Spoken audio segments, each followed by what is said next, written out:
Subscribe to our channel and press the bell icon to never miss an update.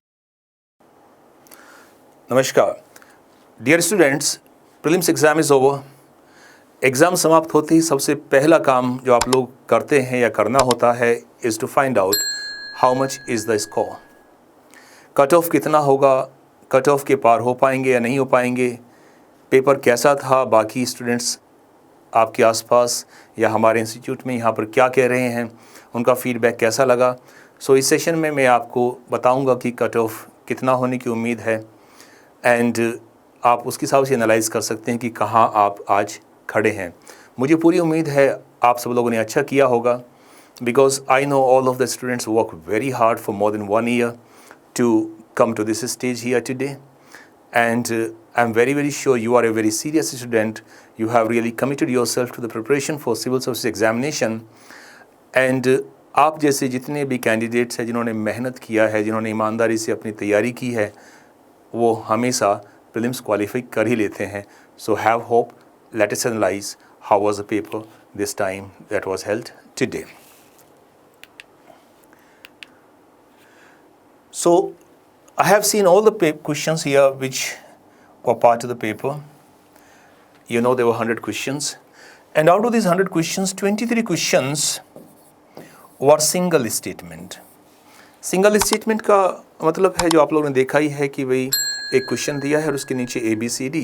It means statement वाला issue नहीं है, 1 ठीक है कि 2 ठीक है कि 3 ठीक है। So single statement questions are generally the easiest one. So there are 23 questions which are single statement.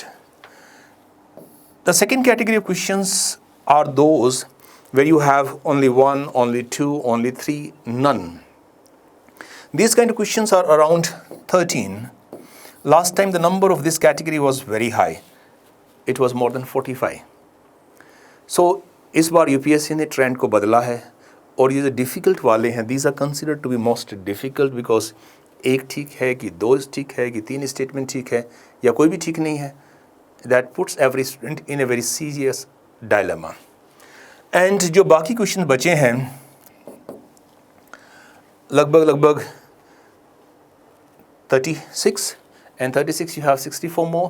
So बाकी जो क्वेश्चन बचे हैं around 64, इनमें से करीब 35 क्वेश्चन ऐसे हैं जो 3 स्टेटमेंट वाले हैं, 1, 2, 3 पूछा गया है and then you have select the statements, 1 is correct or 1 and 2 and 2 and 3 and 1, 2, 3, those kind of thing. And then around 21, 22 questions ऐसे हैं जो 2 स्टेटमेंट वाले हैं, both 1 and 2 correct, only 1 is correct. So this category is generally the most difficult to tackle, this one. This category is generally the easiest to tackle. And here in this pattern you can always apply some kind of elimination technique. So थोड़ा सा elimination लगा कि आप देख लेते हैं कि अच्छा 1 wrong है कि नहीं है, and if 1 is wrong then जिस ऑप्शन में 1 आया है वो ऑटोमेटिकली फिल्टर आउट आप लोग कर लेते हैं। सो इस ट्रेंड को देखने के बाद, इस पेपर की कंपोजिशन को देखने के बाद मुझे ऐसा लगता है कि जो पेपर आज का है वो ईजी तो नहीं था, बिकॉज कंसेप्चुअली काफ़ी डिटेल्ड था। सो इस पेपर को आप कह सकते हैं कि भाई this was moderately difficult. It was not moderately easy, it was moderately difficult. और जब पेपर मॉडरेटली डिफ़िकल्ट है तो कट ऑफ बहुत ज़्यादा जाने की उम्मीद नहीं है, बिकॉज पेपर अगर इजी हो, सिंगल स्टेटमेंट क्वेश्चन बहुत ज़्यादा आ जाएँ, 40-45 जैसे पहले कई सालों में होता था, 2017, 18, 19 से पहले।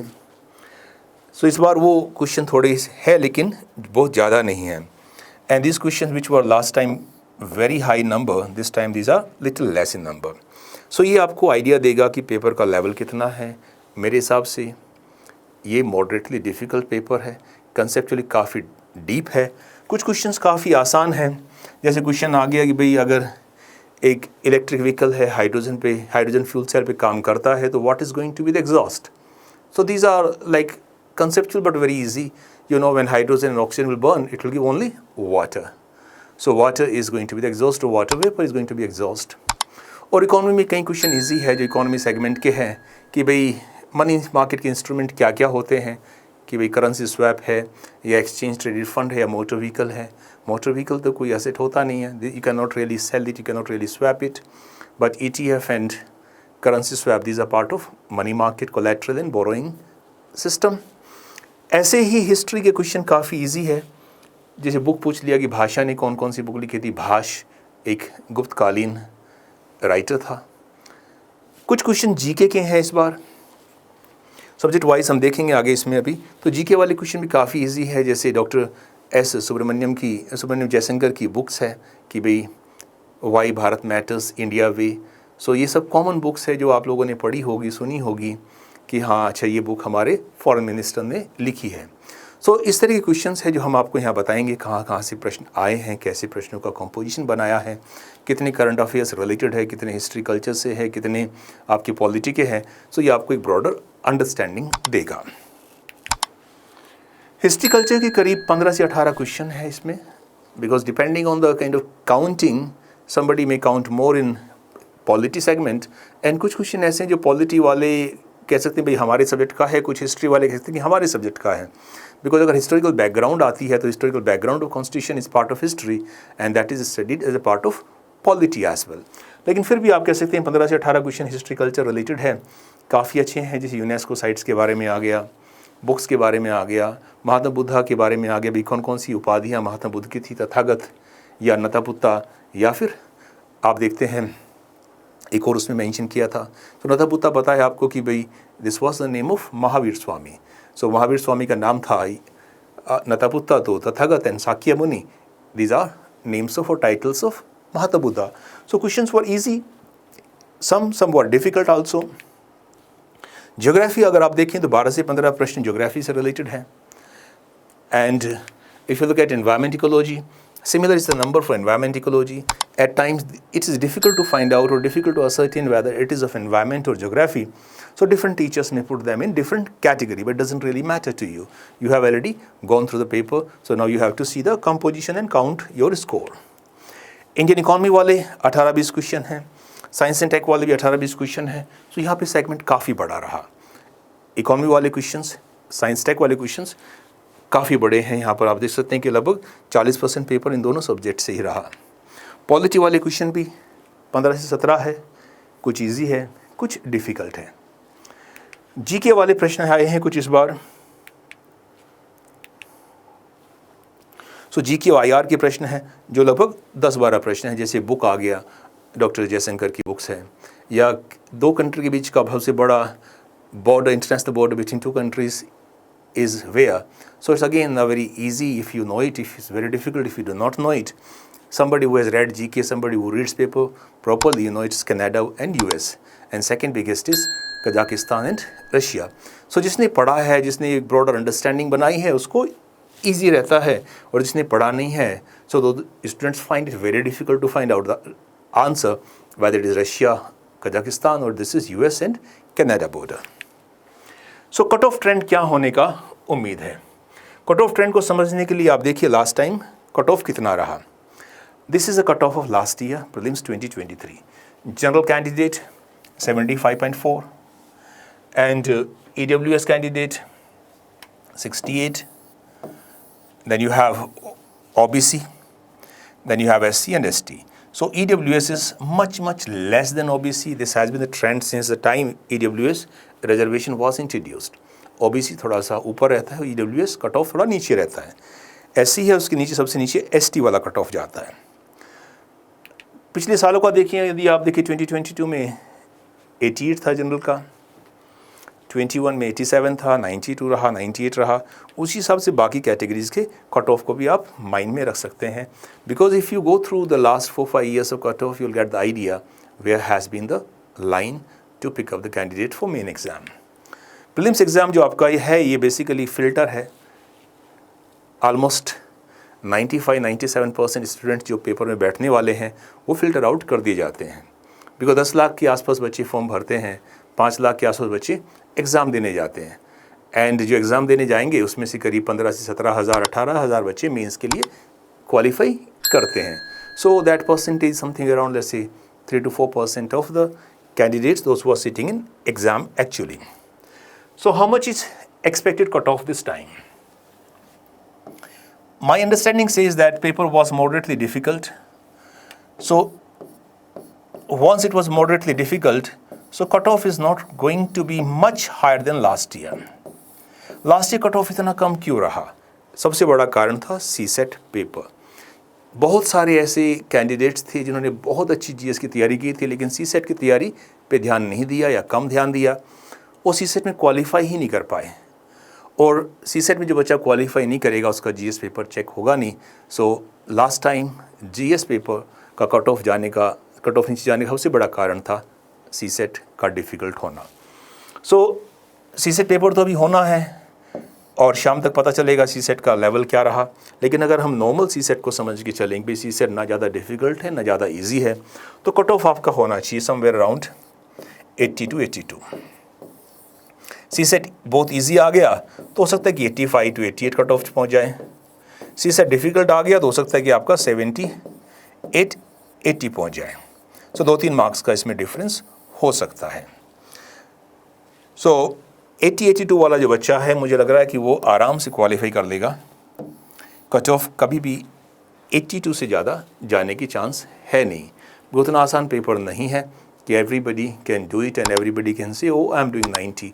सम students under the impression right now. I have talk to few some students connected me through message, okay they have done this much, but I don't really think that 90 marks net is that easy. 75-80 is done by the candidates, those who are serious. So once they are doing 75-80, it means cutoff is going to be somewhere in this range, depending on where CSAT stands. So ज़्यादा चिंता नहीं करनी है, because एक आध प्रश्न की answer की में डिफरेंस हो जाता है। Answer key has been uploaded by us also here, and बाकी इंस्टीट्यूट्स भी अपनी आंसर की अपलोड करते हैं, लेकिन फिर भी every time you know there are few answers here and there in every key. So उतना सीरियस नहीं लेना है, बिकॉज अगर एक आंसर भी आपका डिफरेंट हो गया so you might have 2.66 plus और 2.66 माइनस। सो 80 और 82 डजंट मैटर, 78 और 80 डजंट मैटर। सो अगर आप 75 के आसपास पहुंच पा रहे हैं अपना चेक करने के बाद फर्स्ट साइट में प्रथम दृष्टया, तो 75 के ऊपर वाले हर बच्चे को अपना मेंस का तैयारी करना शुरू कर देना चाहिए जनरल कैटेगरी के लिए। और जनरल कैटेगरी अगर 75 है तो आप समझिए कि EWS वाला कैंडिडेट का जो गैप होता है वो हमेशा करीब 7 से 8 मार्क्स होता है, 7-8 marks less of EWS। OBC 3 to 4 marks. For SC this is around 10 to 12, at times 15 marks, and for ST this is around 25 to 30 marks. So उस हिसाब से अपना आप इसको कैलकुलेट कर लें कहाँ बैठते हैं। EWS category somewhere around 70 is a decent score. OBC category somewhere around 73-74 is a decent score. SC category somewhere around 65 to 68 is a decent score. ST category somewhere around 50-55 is a decent score. So that's where you can calculate your marks and you can assess where do you stand today. चाहे आपका marks कितना भी हो आज, चाहे आपने 60 किया हो, चाहे आपने 40 स्कोर किया हो, चाहे आपने 80 स्कोर किया हो, dear students, all of you have to devote yourself for the main examination right now. आपका प्रीलिम्स होता है या नहीं होता है, you cannot be very sure right now. So अभी प्रीलिम्स हुआ है आज आराम करने के बाद कल से आपको अपना मेंस का तैयारी शुरू कर देना है। So you have to start preparing for the main exam with your full effort hereafter. Because if you do not devote to the mains preparation right now, what will happen? You will waste these 3 months. July, August, September, by the time your mains gets over, most of the candidates, those who are taking things lightly, will not be really working, they will not be really devoting themselves. And then you end up reaching October, November, and October, November means you cannot really raise your level. You will be at the same place where you were this year or last year in October, November. So irrespective of the performance in exam, count your marks, you should, because you have worked hard, you should know where do you stand, assess yourself, but do not lose faith, do not lose hope. Devote yourself to the main examination, prepare well. We are going to start a test series here, pre-com mains test series as well as the mains test series from July 15th. So If you're getting a good score here, join the mains test series. If you're getting less score because of any reason, don't lose your heart. From July 15, be part of our pre-com mains test series, because 68 questions came directly from our test series and discussion sessions in today's exam. I have counted in our answer analysis here, which has been uploaded on the portal. We have put the sources page by page, class by class, and the test by test, so that you can see which question was discussed by us, which question was put in our test paper by us. So 68 were there, and what you need to do, maybe 50, maybe 45, that's more than sufficient. So be a part of good test series. We're going to start from July 15th. You can connect with the institute here. This is the website here, insidedelhi.com, and you have to click on the UPSC test series, and then you can select whether you are looking for mains test series or pre-com mains test series or only prelims test series. Be part of mains test series if you're qualifying for mains this year. And if somehow you're missing, then join pre-com mains test series, because it will have a lot of tests of different levels, so that we can really make a significant impact in your performance next year. And the most important thing here is that keep faith and keep working hard. You cannot lower your guard. Civil service exam is one of the toughest exams. Brightest of the brains compete here. And I know you're very bright. I know you have worked very hard, honest. It's going to be heartbreaking if you do not really get a good score, but doesn't matter. Don't let your heart bleed. Work hard for the next year, so the next year you can have a smile on your face. This is my WhatsApp number. If you need to discuss anything, if you need to connect with me, if you need to share your thoughts, if you need any help of any kind, whether you join the courses at Inside Delhi or not, irrespective of that, you can connect with me, and I'm always here to help you. So this was the analysis for this time. Check your marks and get ready for the next stage. All the best. God bless you.